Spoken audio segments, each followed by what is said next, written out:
ഓം നമഃശിവായ. വേദിയിലും സദസ്സിലും ഉപവിഷ്ടരായിരിക്കുന്ന എല്ലാവർക്കും നമസ്കാരം.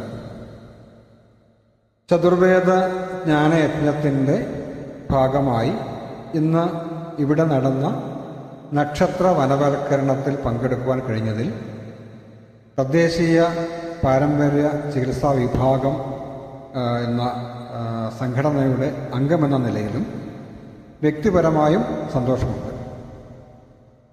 നക്ഷത്രവനങ്ങൾ നിർമ്മിക്കുകയെന്ന ഉദ്ദേശത്തോടെ പലരും ക്ഷണിച്ചതിൽ പങ്കെടുത്തിട്ടുണ്ട്.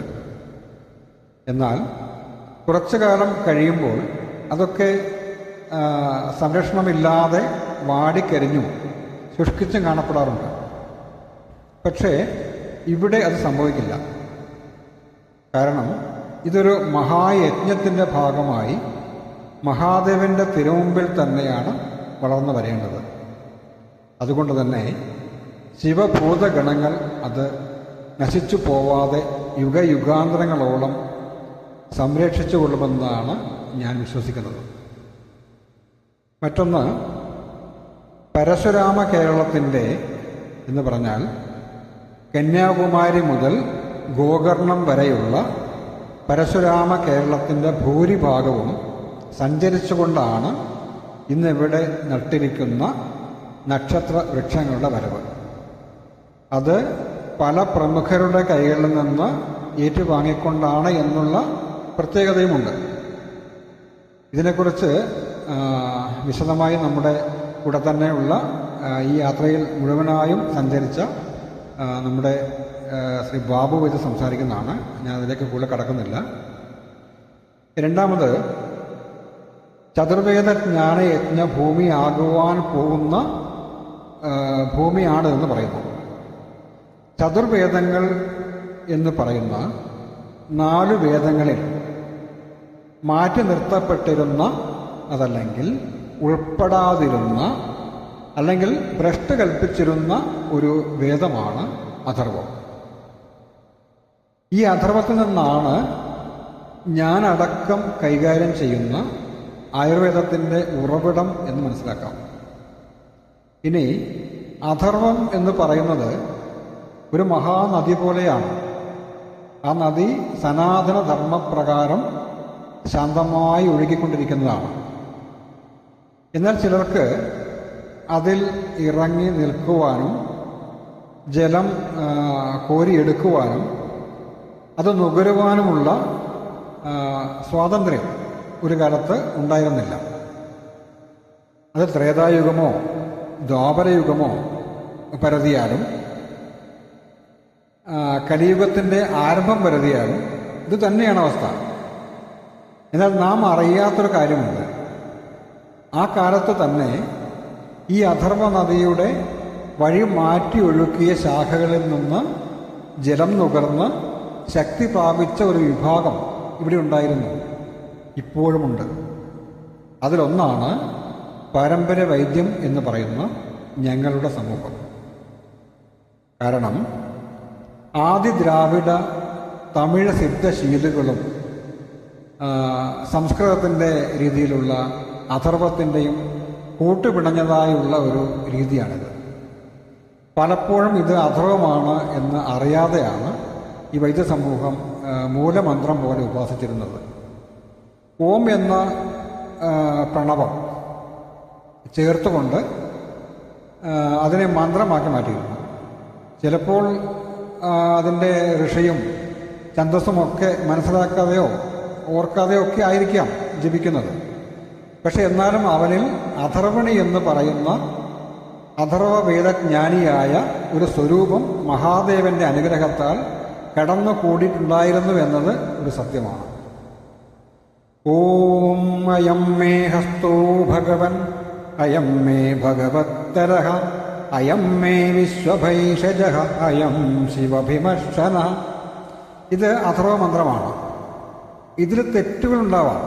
അതിലെ ശ്രുതികളിലോ രീതികളിലോ ഒക്കെ മാറ്റങ്ങളുണ്ടായേക്കാം. പക്ഷേ അർത്ഥവ്യാപ്തിയിൽ പൂർവികർ സങ്കല്പിച്ചിരിക്കുന്നത് ഒരേ അർത്ഥലക്ഷ്യമാണെന്നതിൽ സംശയമില്ല.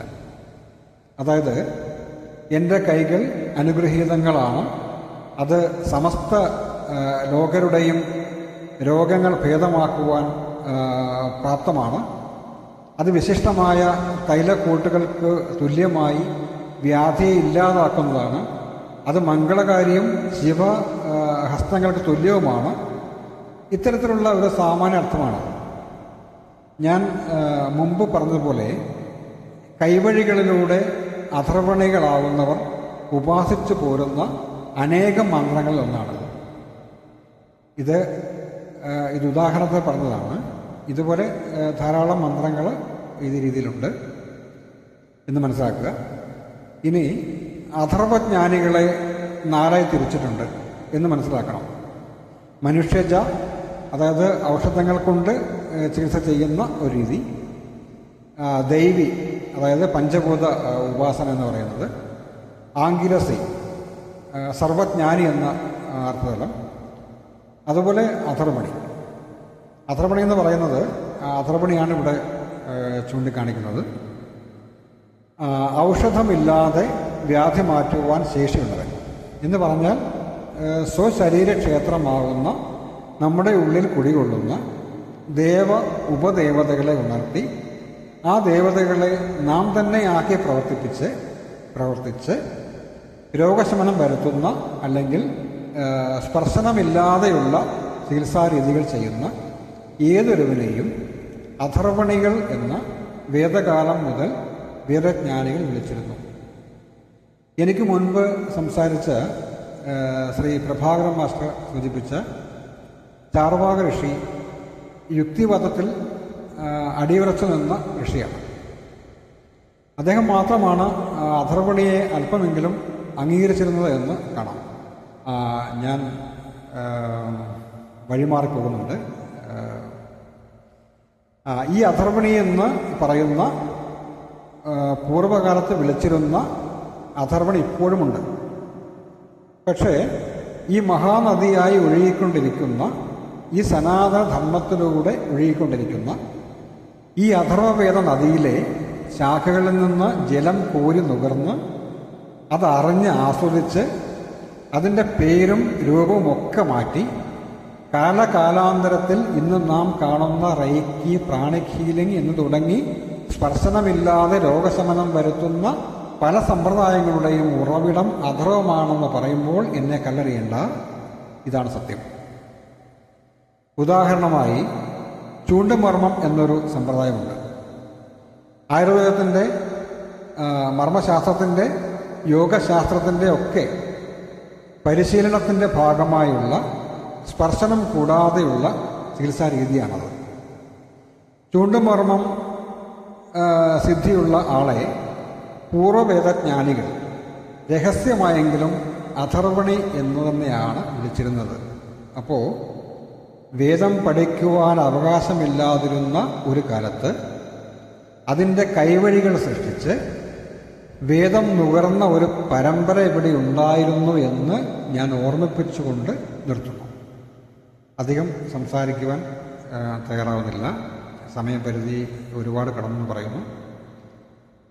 ഇവിടെ എത്തിയിരിക്കുന്ന എല്ലാവർക്കും ആദിവ്യാധികളെ ഇല്ലാതെയാക്കി എല്ലാ ഐശ്വര്യങ്ങളും വൈദ്യനാഥനായ മഹാദേവൻ നൽകട്ടെ എന്ന് പ്രാർത്ഥിക്കുന്നു. കൂടാതെ ഇവിടെ തളർത്തു വരുന്ന നക്ഷത്രബലം ഒരു പേര് മാത്രമാവാതെ യുഗയുഗാന്തരങ്ങളിൽ നിലനിൽക്കട്ടെ. അതിന് കാരണമായവർക്ക് എല്ലാവിധ ആശംസകളും നേരുന്നു. നമസ്കാരം.